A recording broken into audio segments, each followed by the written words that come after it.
Boa noite, gente! Vem pra minha live. Estou aqui plena e chique para essa live que vai ser mara com minha diva Michelle. Gente, vem, vai ser muito legal. E ela já chegou. Não, pontualidade é tudo. Maravilhosa, maravilhosa.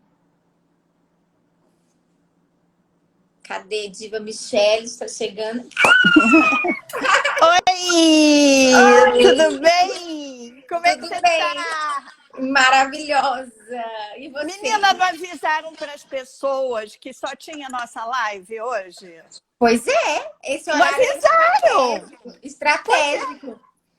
Menina, que coisa absurda. Só nossa tem que estar, Claro, com certeza, porque a gente, né? como é que você diz? O Você é um qual deles? espetáculo. Tem vários. Mas é óbvio. Como você, somos todos, né? Todos nós, é verdade, é verdade. Obrigada por aceitar o convite. Imagina, uma honra. Fiquei muito feliz de ter uma pessoa dessa na minha vida, gente. Vocês não estão entendendo quem é Michelle. Obrigada, meu amor. Vou Muito obrigada. Vou contar quem é você um pouco e depois você continua. Tá bom. Ok, combinado. Olha só, gente, para quem não me conhece, sou aqui do Tocantins, para os seguidores aí da Michelle, ela no Rio e eu no Tocantins. Gente, Tocantins é no meio do Brasil, o povo nem sabe onde é às vezes. Mas é no meio, é no coração. É no coração. Então, eu sou psicóloga e coach, e aqui no Tocantins eu trabalho com treinamentos de liderança. Então, no ano passado, eu fui para uma imersão na editora Gente, do best-seller que nós estamos escrevendo aí, né, Michelle? Sim! Maravilhosas. E aí, quando eu cheguei mais cedo, lá se chega a Michelle. Eu olhei e falei, meu Deus, que espetáculo! E aí a gente só ficou trocando figurinhas maravilhosas, né? Naquele primeiro dia, Michelle, eu até te contei, eu fui embora para casa e coloquei seu nome no Google. Foi? Foi. E aí? Google hoje é a prova do legado, né? Então eu coloquei. A gente vai falar de legado, então eu coloquei o nome de Michelle Naili no Google. Gente, eu falei, eu não tô acreditando que eu tô sentada do lado dessa mulher. Ela está conversando comigo, me dando ideias, e ela só é essa pessoa aqui que tá no Google, né? Gente, tanta coisa, uma história incrível, inspiradora. E Michelle tem um coração grandão, apesar de que a gente, né, estivemos juntas por 3 dias apenas, mas Verdade. já deu para perceber. Brilhou naquela sala. Eu não fui sua única amiga, tá? Então teve várias amiguinhas que eu sei. Brilhou e brilhou. E aí, como esses dias eu estou fazendo lives sobre liderança e tudo mais, a Michelle, na hora do momento lá que eu encontrei ela, e depois que eu li a história dela no Google, para mim é a prova mais concreta do que é ser líder da própria vida, protagonista da própria vida e fazer esse legado. Mas eu vou parar de falar, porque vocês vieram aqui também, não foi só para me ouvir, né? Foi para ouvir Michelle. E Michelle tem uma história linda e a gente vai começar lá do começo, então. Pode ser? Tá. Pode, claro. Porque líder, protagonista, legado, me conta essa história de ser refugiada. Assim, o que isso mudou? Como é que foi? Vamos lá. Eu sou uma refugiada. Eu nasci no Cairo, no Egito. E pequenininha, eu vim para o Brasil em porão de navio, terceira classe, com a minha mãe, meu irmão, que era pequeno, meus avós, fugindo de uma guerra que não era nossa. E nós chegamos aqui sem dinheiro, sem identidade, sem nada. E aqui a gente construiu nossa vida. A minha mãe tinha se separado do meu pai. Antes de eu nascer em Paris, eu fui fabricada em Paris, tá? Não sei se você sabe. Eu nasci no Cairo. Eu não sabia, não! Pois é, fabricação francesa de Paris. Chique. Muito. Mas eu cheguei eu nasci no Cairo, no Egito. A minha mãe veio de uma família judia tradicional de descendência milenar, sefaradi, quer dizer, da Península Ibérica, né, da Espanha. Eles tinham fugido na época da Inquisição Espanhola para a Turquia. E depois de lá, foram para o Egito, onde minha mãe nasceu e, enfim, ficaram morando lá. O papai, ele pertencia à corte do rei Farouk. Ele era um príncipe circassiano muçulmano branco, como se chamava na época, né? Cujo avô tinha sido um pachá no Império Otomano e a avó era uma princesa. E a mãe dele era uma cantora católica. Então, é uma miscigenação total. São as três culturas, né? As três religiões, digamos, que acreditam num Deus só, né? Que é a religião judaica, a religião cristã católica e a religião muçulmana. E essa miscigenação aconteceu e eu vim parar no Brasil como refugiada. O que acontece com os refugiados?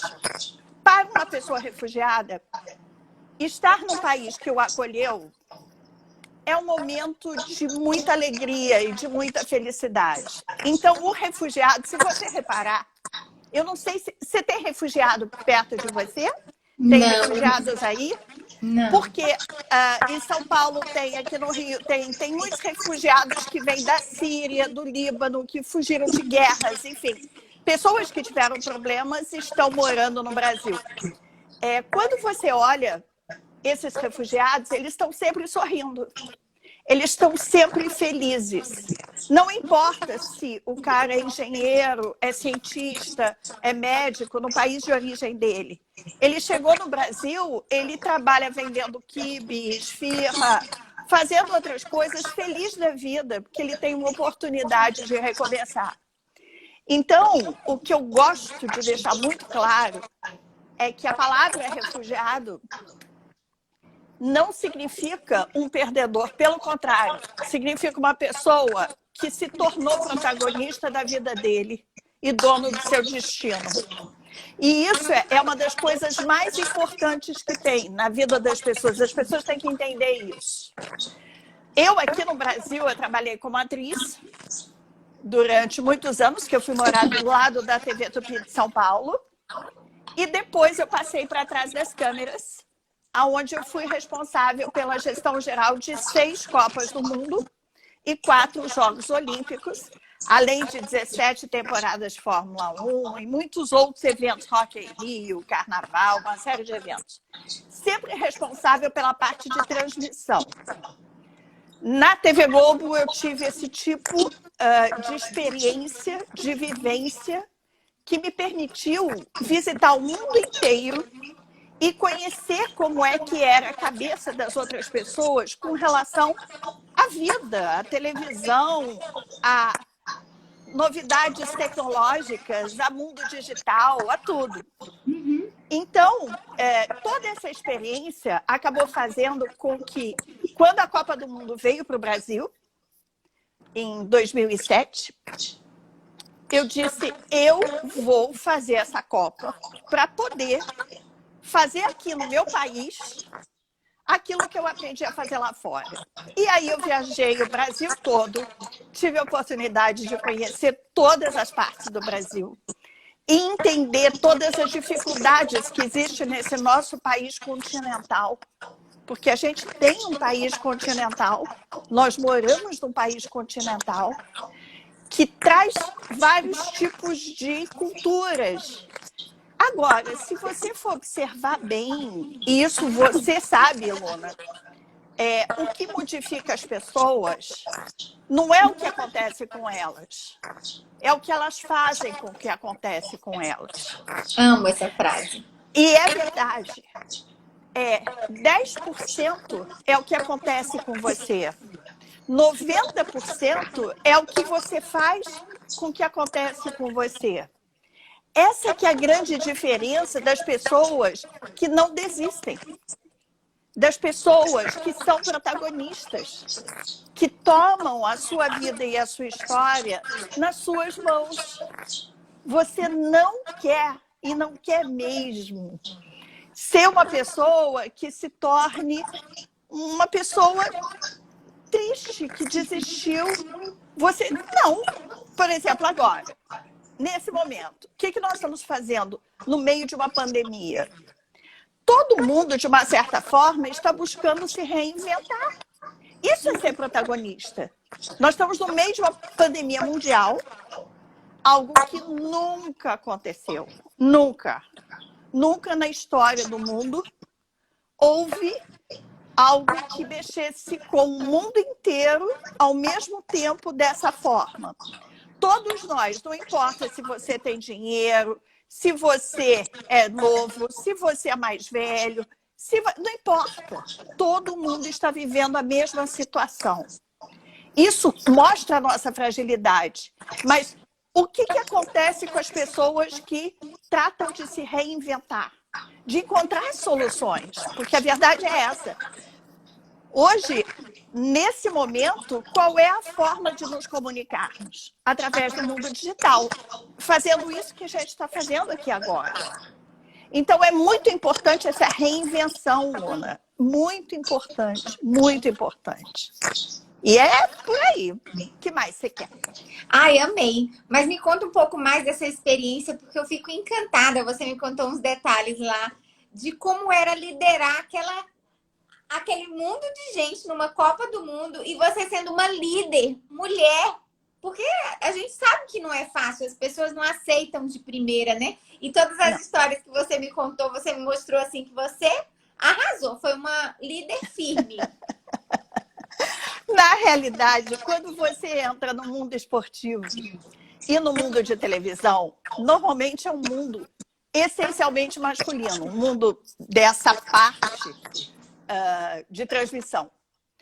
Só que eu não procurei adquirir habilidades ou jeitos masculinos. Não, eu fui mulher na minha maneira de conduzir as coisas. E eu usei as habilidades femininas para ter ideias e resolver situações e conseguir driblar problemas que apareciam na nossa vida o tempo todo.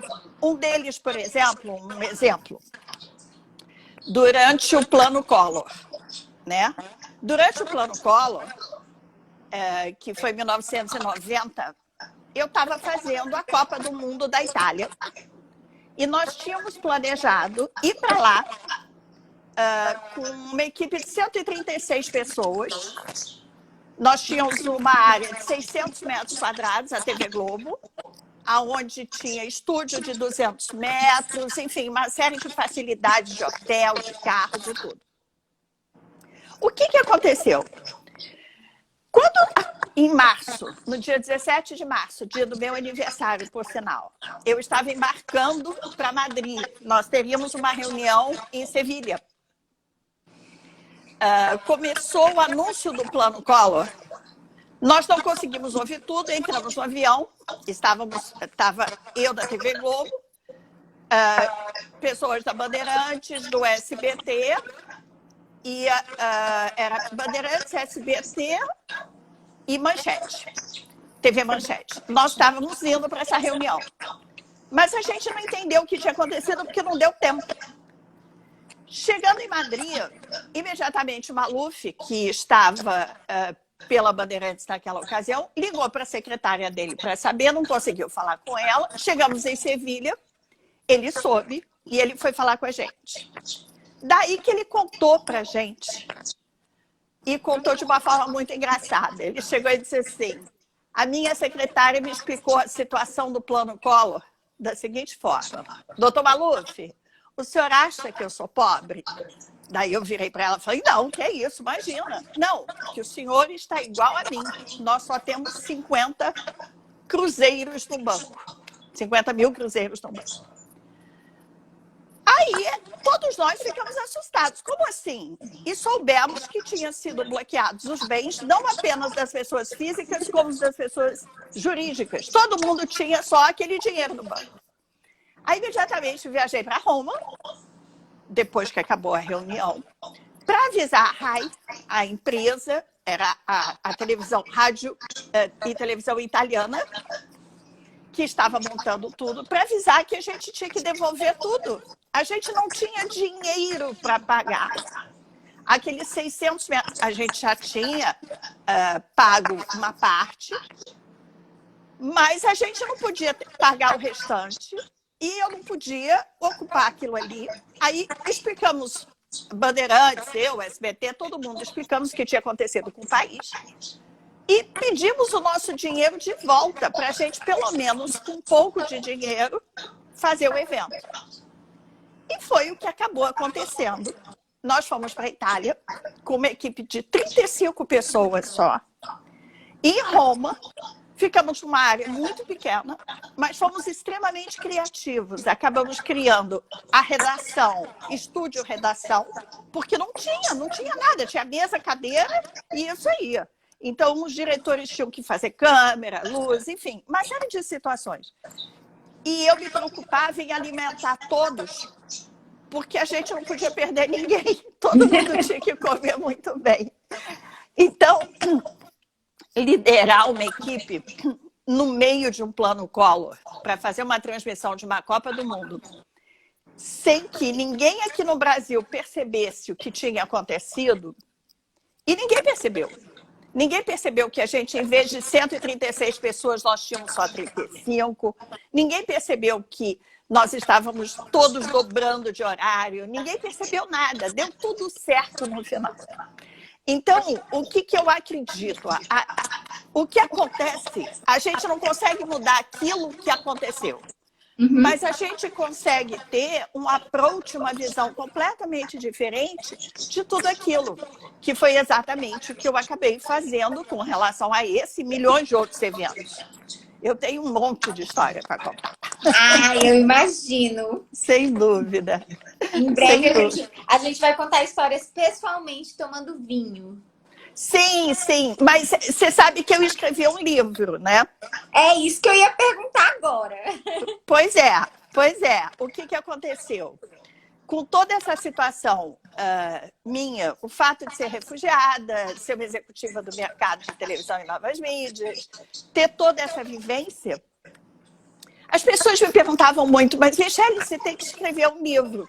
E eu pensava, um dia eu vou escrever um livro, um dia eu vou escrever um livro. E aí, esse dia chegou e eu pensei, eu vou escrever um livro. Aí eu me vi, de repente, olhando livrarias fechando. Muitas livrarias fechando.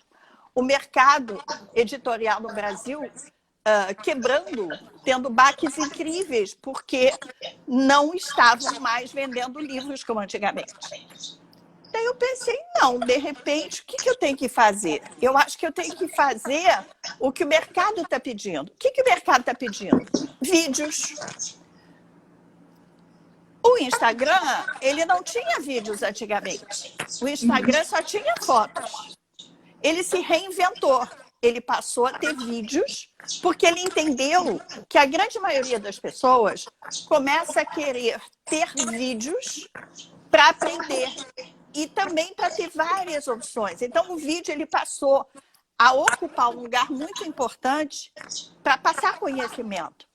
Aí eu fiquei pensando, eu falei assim, então eu vou fazer o seguinte, eu vou escrever textos de vídeos, vou gravar vídeos, todos os vídeos indexados com as hashtags. Se a pessoa quiser saber mais, ela vai clicando nos vídeos seguintes, que vai ter várias opções de vídeos. E dessa forma, você consegue criar um livro vivo. Foi o que eu imaginei. Aí eu acabei conhecendo o mercado de startup. Eu faço... Eu morro com essa história, gente! Pois é. Eu faço parte de uma startup, quer dizer, eu criei uma startup. Melhor. Não, a verdade é essa. Eu criei uma startup que ainda está no momento, nessa fase de buscar recursos para poder crescer, ficar mais gordinha, ela já está validada. Ela chama Legacy, que é legado falado. É uma startup que busca fazer com que pessoas comuns, normais, Contem a sua história, porque contando a sua história, você inspira outras pessoas e você acaba ajudando a mudar a vida de muitas pessoas, porque é muito importante você saber que você não está sozinho no mundo. E essa colocação de vídeos contando histórias curtas, indexadas, vão criando nichos. Esses nichos, eles passam a ser um ponto de pertencimento das pessoas. Então, é muito legal porque, de repente, você pertence a um grupo de pessoas que se identificam com você. E a tua história, ela passa a ser contada para as futuras gerações. Porque é muito importante você deixar um legado. E o legacy pensa em deixar um legado falado. Mas, quando eu pensei no legacy, eu falei, bom, então agora como é que eu explico o legacy, o legado falado? Eu vou escrever um livro. Eu vou escrever um livro da minha história. E no final de cada capítulo, eu vou colocar um QR Code. A pessoa vai com o celular, clica e vê um vídeo na plataforma Legacy. E é o meu olhar daquele capítulo, com a minha emoção, com a minha energia, contando o que aconteceu naquele capítulo para que as pessoas vejam que é possível o autor ser uma pessoa igual a eles, uma pessoa normal. Aí eu escrevi um livro, o ano passado, uma autobiografia, e ele vai ser lançado, eu vou contar aqui pela primeira vez, ele vai entrar em pré-lançamento a semana que vem na Amazon. Então, a semana que vem na Amazon, vou lançar meu livro. Eu quero muito, quero muito. Muito legal, muito legal, muito legal. E nesse livro, o que eu fiz? Eu parti do mesmo princípio. É um livro que conta não apenas a minha vida, mas a dos meus ancestrais.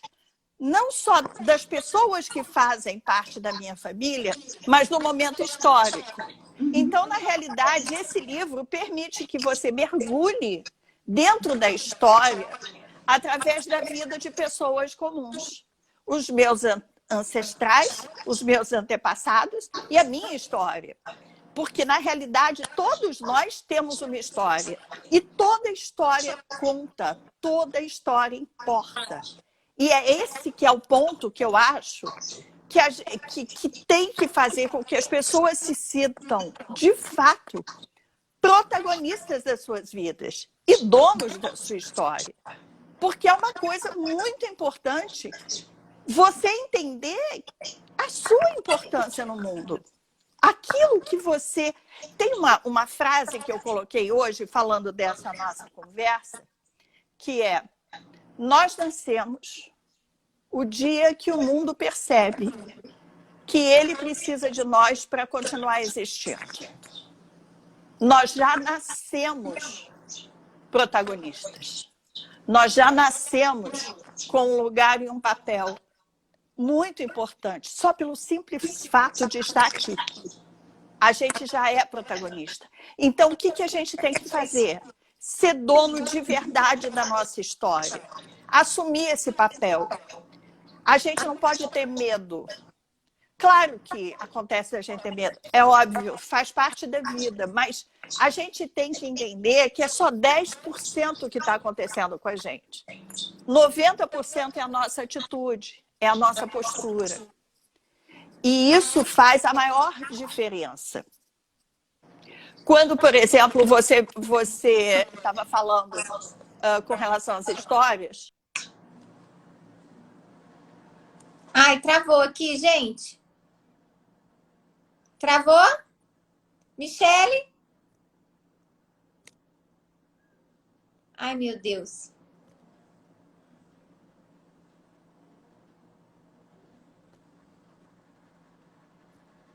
Tá travado, gente?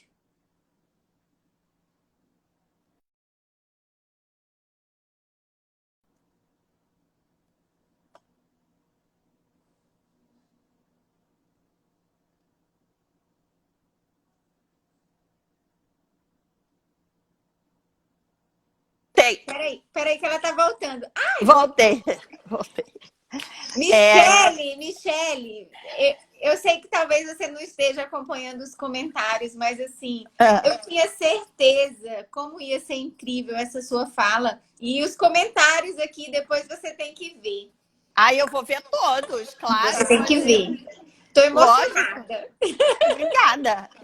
Mas eu vou te contar uma coisa que eu acho que é importante para as pessoas entenderem.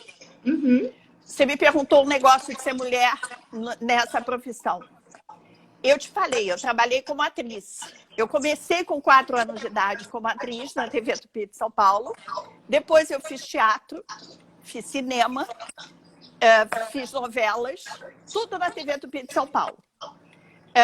Acabei vindo para a TV Globo no Rio, trabalhando como atriz também. Mudei para o Rio de Janeiro. E na TV Globo eu fazia novelas, fazia linha de show, e fazia teatro, fazia cinema, eu fazia um monte de coisa, mas eu era muito novinha.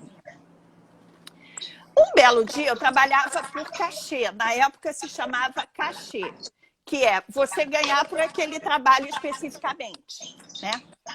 Eu ficava muito insegura, porque você tinha que estar trabalhando sempre para pagar as contas. Eu conseguia, mas era sempre um sufoco. Será que eu vou conseguir cobrir todas as contas no final do mês? Aquela coisa. Bom, um dia, um diretor me chamou e me disse que eu iria ter um contrato anual. Isso para mim foi o máximo. Ai, que delícia. Vou ter um contrato anual que vai me permitir dormir tranquila, porque eu vou ter dinheiro todo mês. Ele falou amanhã, 11 horas, no meu escritório, na minha sala. Eu falei, tá bom. Eu fui. Quando eu cheguei na sala dele, ele olhou para mim e falou assim, olha, teu contrato está aqui. A gente podia fazer uma coisa. Vamos para um lugar tranquilo, almoçar e conversar sobre o contrato? Na hora, Luna, na hora. Me deu uma dor. Eu comecei a chorar. Eu levantei, eu olhei para ele e falei assim, olha aqui, nunca mais ninguém vai fazer isso comigo porque eu não vou deixar. Nunca mais. E saí. Na rua, eu disse assim, eu vou virar diretora. Eu vou virar esse jogo. Enxuguei a lágrima e fui atrás de um diretor que me conhecia, Maurício Sherman, que foi diretor durante muitos anos da TV Tupi, com quem eu tinha trabalhado. Depois trabalhei com ele na TV Globo. E ele estava lançando a TV Manchete. Aí eu fui lá, ele ainda não tinha começado, estava na fase de pré-lançamento da televisão. Aí eu fui lá falar com ele era muito meu amigo.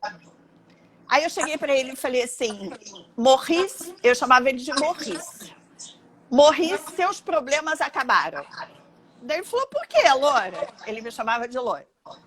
Eu falei, porque eu vou ser sua assistente de direção.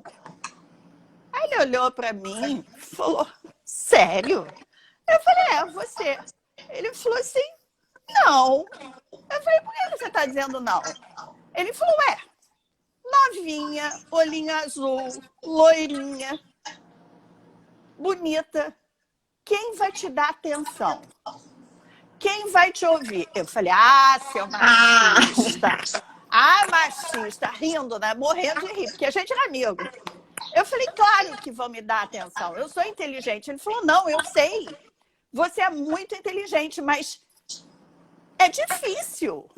Loura, é difícil. Eu falei assim, não, Maurice, vou fazer o seguinte, eu vou te dar a chance de você pensar e a gente conversa depois. Ele falou, tá bom. Eu saí de lá e fui para a TV Globo, na sala do diretor da Divisão Nacional de Eventos Especiais, que era meu amigo, Aloysio Legei, que fazia os musicais da Globo, fazia Roberto Carlos, Simone, todos esses especiais musicais, fazia o Carnaval e fazia a Fórmula 1, fazia os eventos especiais da Globo. E eu o conhecia porque ele tinha me dirigido, que eu gravei um disco também, cantando. Essa parte eu não sabia. Eu vou te dizer onde está o vídeo no YouTube. Você vai adorar me ver cantando. Aí eu fui procurá-lo e falei, Legei, eu quero ser sua assistente de direção. Aí ele olhou para mim e falou, sério? Eu falei, é. Ele falou, tá, peraí que eu vou falar com os meninos. Foi na sala ao lado, tinha 2 diretores, o Maurício Tavares e o Ricardo Leitão, que eram os 2 que trabalhavam junto com o Legei. Ele perguntou, ele disse assim, meninos, a Michele quer ser minha assistente de direção. Daí eles disseram, poxa, ótimo, ela é ótima. Daí ele voltou e disse assim, ok, Michele, você começa segunda-feira, mas vamos testar. Vamos fazer uma parte, alguns meses, para ver se você se adequa. Tá bom, eu comecei na segunda-feira. 3 meses depois, eu estava contratada e produzindo os programas. E aí, todos os dias, de segunda a segunda, eu estava dedicada 24 horas a ser a melhor assistente de direção do Legei. Então, o que eu estou contando? Eu sofri um assédio que poderia ter me deixado travada, paralisada. Mas isso não aconteceu, porque eu decidi usar os meus 90% para mudar a minha vida, para virar o jogo. E foi a partir daí que eu comecei esse caminho de ser a responsável pelos mega eventos da empresa, tudo com muito trabalho, muita dedicação, muito aprendizado. Eu entrava num país, eu pisava pela primeira vez em qualquer país, imediatamente eu buscava entender a cultura, as palavras que eu não conhecia, o italiano, por exemplo. Eu fui aprender italiano. Quando eu fui para a Coreia, eu fui aprender coreano. Quer dizer, você acaba sendo um profissional super dedicado quando você decide fazer as coisas seriamente. Eu não deixei que um assédio me definisse. Eu tomei o meu destino nas minhas mãos e fiz o que eu achei que tinha que ser feito. Então, eu acho que esse é o caminho do líder. Esse é o caminho do protagonista. É aquele que diz, espera aí, desistir nunca é uma opção. Como é que eu faço? Como é que eu resolvo? Pensa, traça uma estratégia e vai. Errou? Ok. Começa de novo. Errou de novo? Não tem importância. Faz de novo. É isso que a gente tem que entender. Nós estamos nesse mundo para aprender e para evoluir. Esse é o caminho. Esse é o caminho. Ai, meu Deus! É muita inspiração para uma pessoa só. Eu ia fazer perguntas, mas a sua conexão é ótima, né? Eu ia te perguntar de onde vem essa força. E você já explicou muito bem.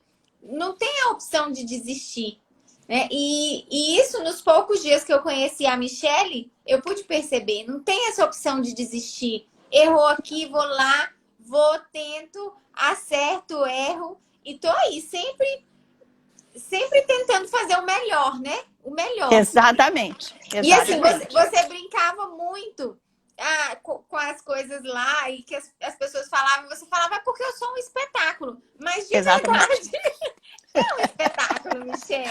Na realidade, eu acho que isso é aquela coisa da alegria interior. Eu me sinto um ser humano privilegiado, porque eu tenho uma fé muito grande, uma fé enorme, uma fé gigante no Deus que vive dentro de cada um de nós, sabe? Esse Deus que é o nosso companheiro, esse Deus que é o nosso aliado, esse Deus que não deixa a gente desistir. E eu realmente acredito muito, muito, muito na força que todos nós temos. Nós somos iguais a ele, ele nos fez iguais a ele, para que a gente pudesse estar aqui e melhorar esse planeta e melhorar esse mundo. Então, eu acho que ser um espetáculo, somos todos um espetáculo. Faz parte, né? Faz, arrasa. Foi muito bom, muito bom. Que bom, meu amor. E essa liderança, assim, porque a gente fica ouvindo a história, né, Michele? E aí, sempre a gente tem que querer aquela fórmula, né? Que momento foi que tudo isso começou? Mas parece que não, né? Sempre foi assim. Eu te diria que é a coisa do refugiado. Para o refugiado que chega num país estranho, eu tinha 4 anos quando a minha avó me falou, para mim e para o meu irmão, que minha mãe tinha problemas demais para resolver, porque ela tinha que sustentar a família inteira num país estranho, que ela não falava a língua, sem dinheiro, sem nada. E ela tinha que se virar, ela tinha 3 empregos para conseguir pagar as contas, ela aprendeu português, tudo, né?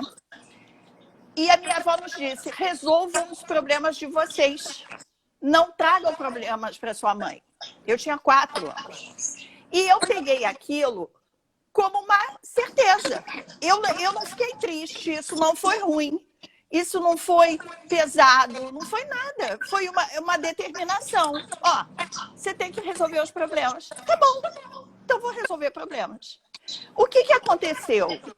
O meu cérebro acabou desenvolvendo mecanismos de olhar uma situação e no momento que eu olho essa situação, eu estou sempre olhando todas as soluções dessa situação, as soluções possíveis, automaticamente. Isso é treino, isso é habilidade. Todos nós podemos desenvolver a habilidade de solucionar questões. Basta a gente entender que toda questão tem solução. Você não precisa ficar pensando que, de repente, aconteceu como aconteceu agora a pandemia, está acontecendo, isso vai ser ruim. Não! Vamos ver como é que isso vai ser bom. Quais os caminhos, quais as soluções para isso? Eu acho que o mecanismo de líder é aquele que olha e busca encontrar soluções e busca encontrar nos seus liderados, isso eu sempre fiz, as melhores características deles, para que eles possam exercitar e colocar em ação as suas melhores habilidades, as suas melhores características. Eu acho que a liderança ela passa muito por isso, de você, primeiro, delegar. Delegar, para mim, é fundamental. Eu delego muito, mas eu quero saber tudo. Eu sou aquela que delega, mas eu preciso saber onde é que está o prego.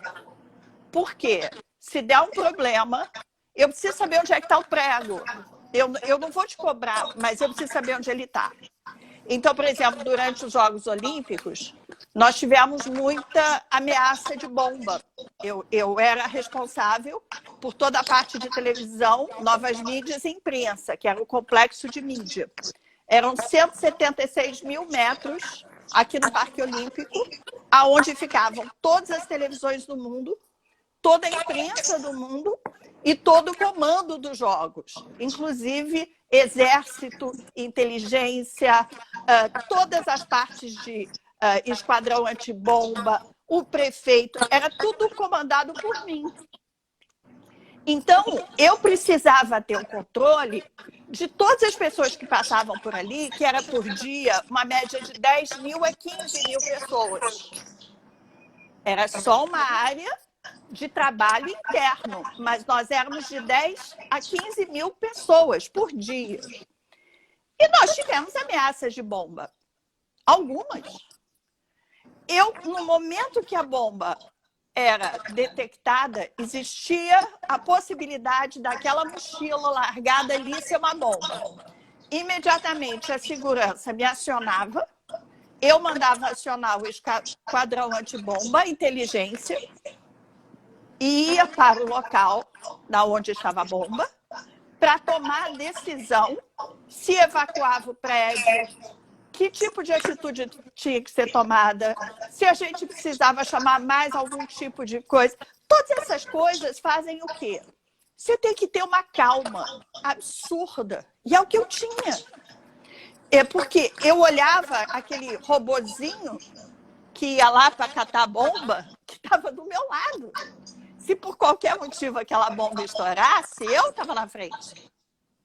Mas tem que ser assim. O líder é esse. É esse tipo.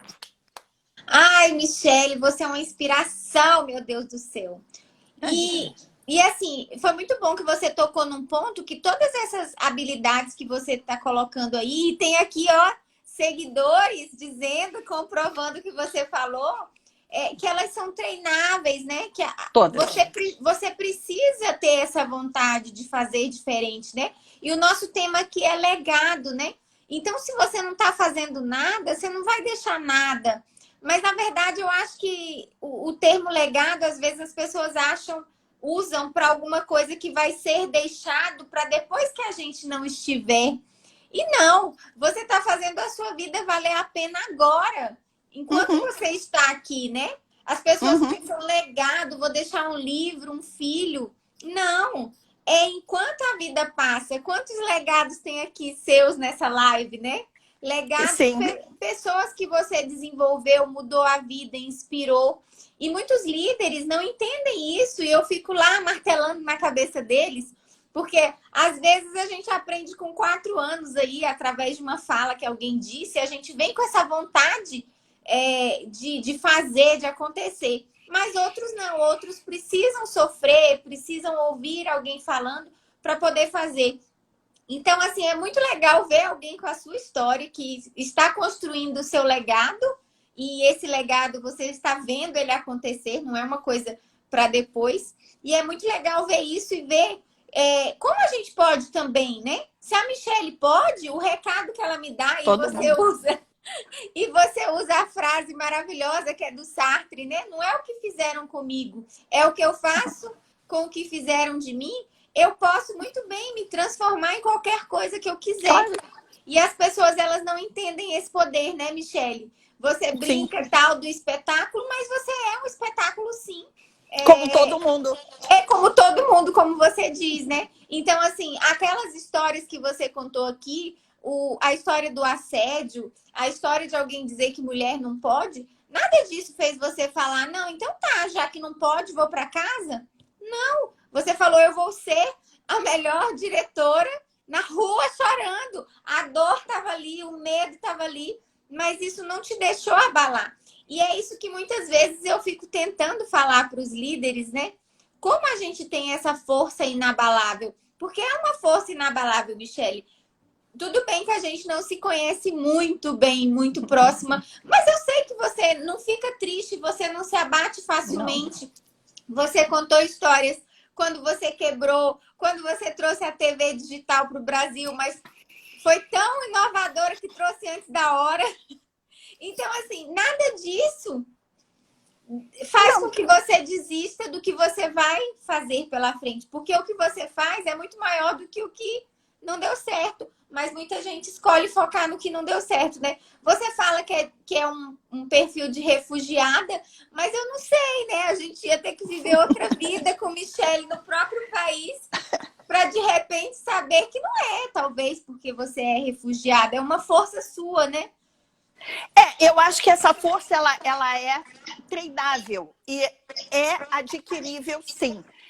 Nosso cérebro, hoje em dia, a gente fica aprendendo muita coisa com a neurociência. A neurociência, ela vai explicando que quanto mais você vai estudando, mais sinapses você vai criando e mais novos neurônios vão sendo formados e novas áreas do cérebro são ativadas. Você consegue evoluir sempre. Você não precisa, de forma nenhuma, o que eu digo, eu sou jovem há mais tempo que você. Mas eu sou jovem há menos tempo que a Luísa Trajano. Eu sou jovem há menos tempo que, por exemplo, a Chieko Aoki, que é a CEO da rede Blue Tree. Ela tem 71 anos, mas ela é uma máquina. E eu estou no caminho de acreditar que a idade não é importante. O que importa é a tua cabeça e a tua vontade de aprender o tempo inteiro, não apenas nos livros, não apenas nos vídeos, mas com as pessoas que te cercam. Então, quando o líder está liderando um time, ele tem que aprender a escutar, aquela coisa da escuta ativa, E aí entender cada um dos seus liderados para ver aonde que ele pode chegar com essas pessoas, para que elas também se tornem líderes. Aliás, eu quero te perguntar algumas coisas. Posso Ai, perguntar? claro, Com relação à liderança? com certeza. Então, vamos lá. Eu preparei aqui algumas perguntas que eu acho que é importante. Como você consegue identificar nas pessoas os elementos que fazem dele um líder?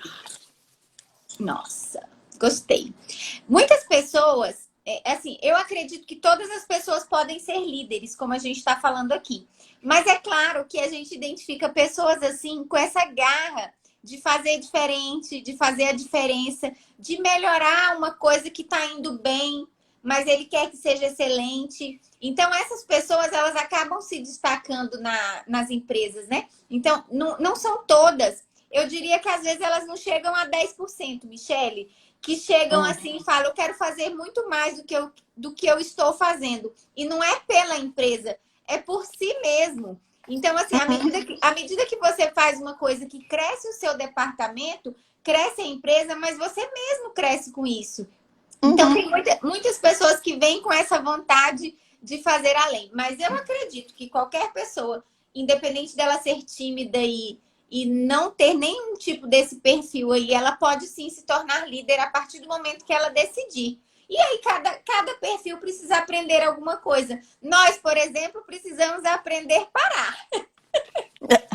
Não. Porque às vezes a gente faz, e às vezes a gente pode se tornar um trator. Ué, qual o problema de ser trator? Nenhum, Luna.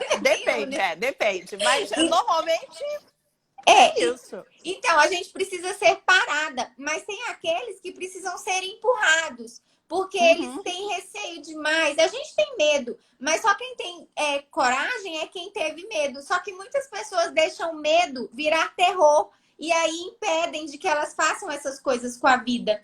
Né? Se conhecer um pouquinho mais a Michele, a vida dela, é uma vida que ela decidiu fazer coisas que mulheres falariam assim, para que eu vou fazer isso? Eu vou ficar aqui no meu quentinho, confortável, que é mais fácil.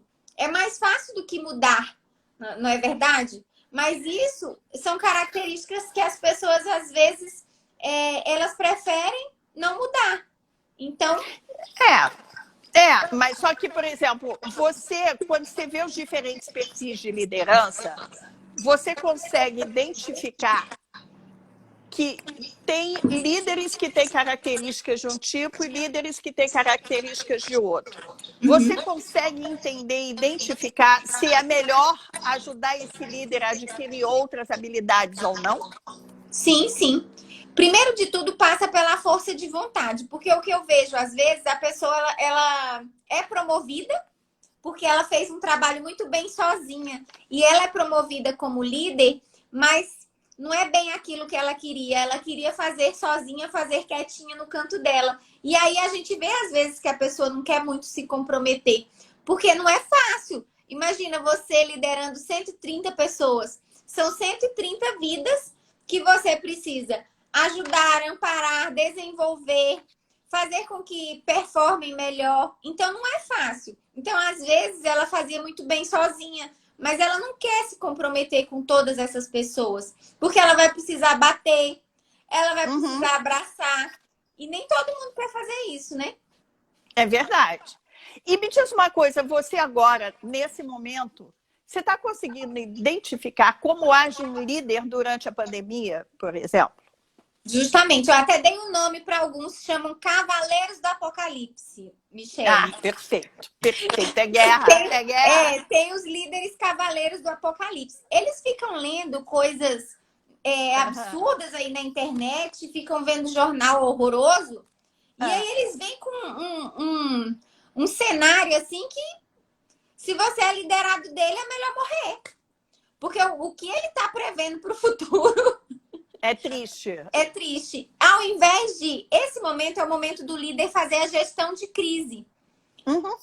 É colocar as pessoas em calma, né? Vamos ficar em paz. Vamos ver o que dá para fazer, o que dá para melhorar. Vamos manter a calma. Porque é igual em casa, né? Os pais. Se os seus pais estão lá se descabelando e você é criança, você vai ficar segura? Não, né? lógico. O seu líder está acreditando que o mundo vai acabar. Você é liderado dele, você trabalha para ele. Né? É uma influência. Verdade. É uma influência. Verdade. E é uma influência negativa. Então, nesse momento, eu estou vendo os cavaleiros do Apocalipse, falando com eles, para eles, né? Segurar a onda. Segura a onda, não passa isso para os seus liderados. E tem aqueles que realmente estão fazendo essa gestão adequada, que é cuidando do time para que eles possam produzir. Porque é difícil produzir nesse cenário. Então, o líder tem que ter muito a cabeça no lugar nesse momento. E você está vendo como o trabalho do líder pós-pandemia? Como é que você está vendo isso?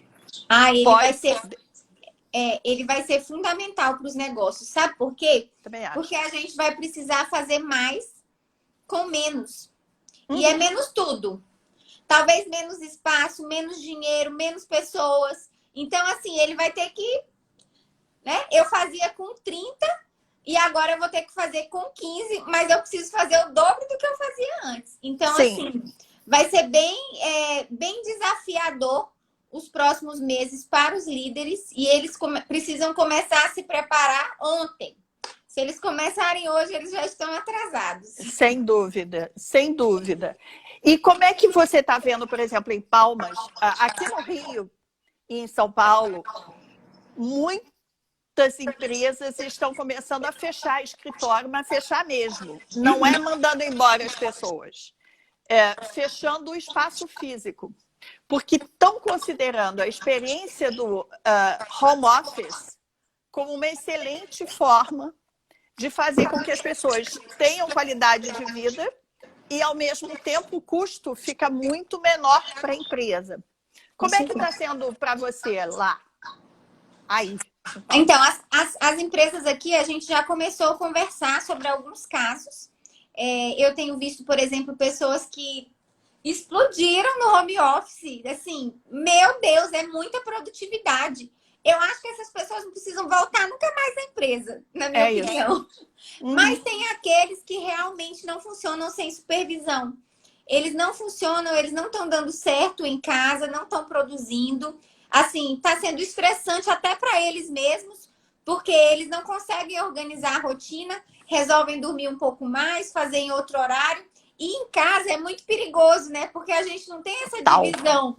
Fechei a porta do escritório, fui para casa, acabou. Em casa é sempre em casa. Então, eu acho que o cenário, depois que tudo isso acabar, é fazer reunião com essas equipes e ver quais aquelas que funcionam em casa. E os dados a gente vai ter desse período. Quem funcionou muito bem em casa, até melhor, por que não? Claro. E tem muita gente devolvendo o escritório mesmo. Até aqui eu já ouvi situações indo para lugares menores, fechando totalmente. A gente não tem esse caso aqui ainda. Mas eu já tenho notícias de pessoas que estão indo para lugares menores justamente por isso. Porque vai manter uma equipe em home office. E uma coisa interessante que a gente está percebendo, as pessoas estão entendendo que não precisam viajar mais para fazer reunião. Você consegue fazer com os recursos da internet. Aliás, hoje em dia, a internet está dando um boom, um salto enorme em todas as coisas de aplicativo de reunião. Porque está todo mundo fazendo reunião virtual. Acaba sendo muito melhor, porque você consegue fazer uma reunião, terminar aquela reunião, começar outra.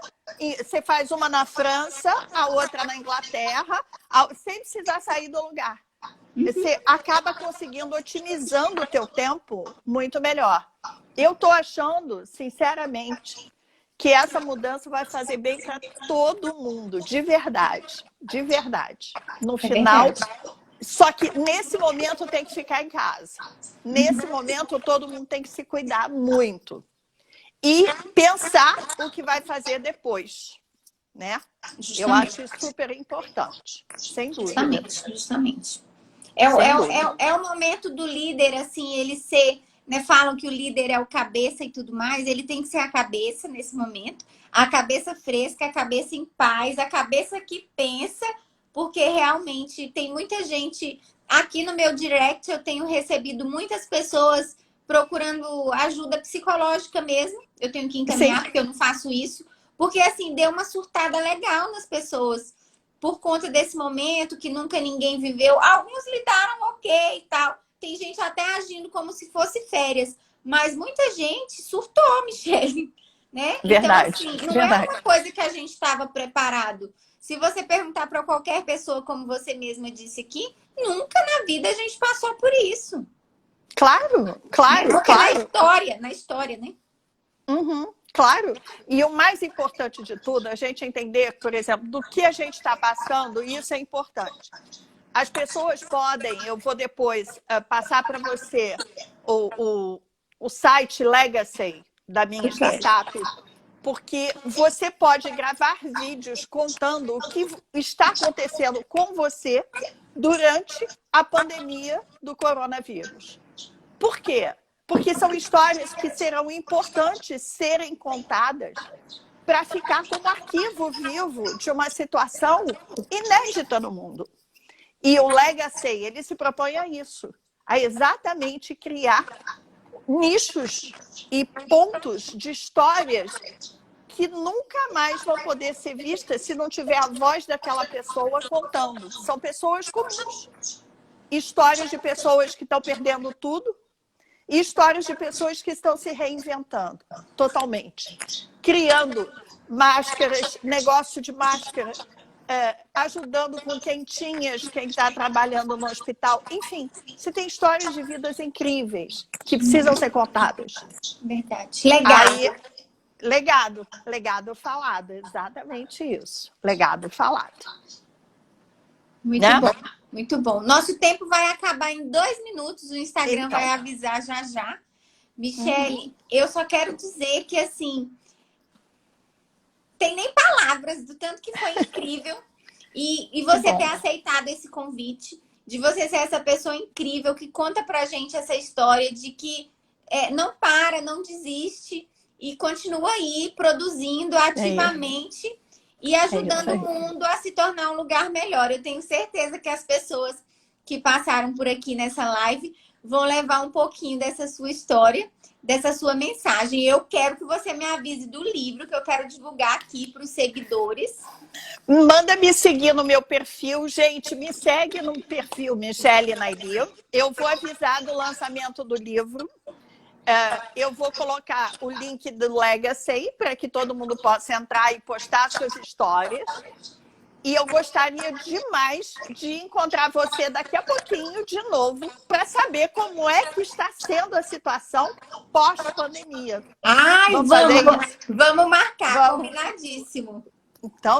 Então tá bom, meu amor. Muito obrigada pelo convite. Eu adorei. Eu amei, obrigada. Olha, eu me vesti bem linda para ficar perto de você. Porque... E eu usei o azul que você gosta. Amei, você é um espetáculo. Obrigada, beijo, meu amor. Obrigada. Beijo, tchau. Tchau.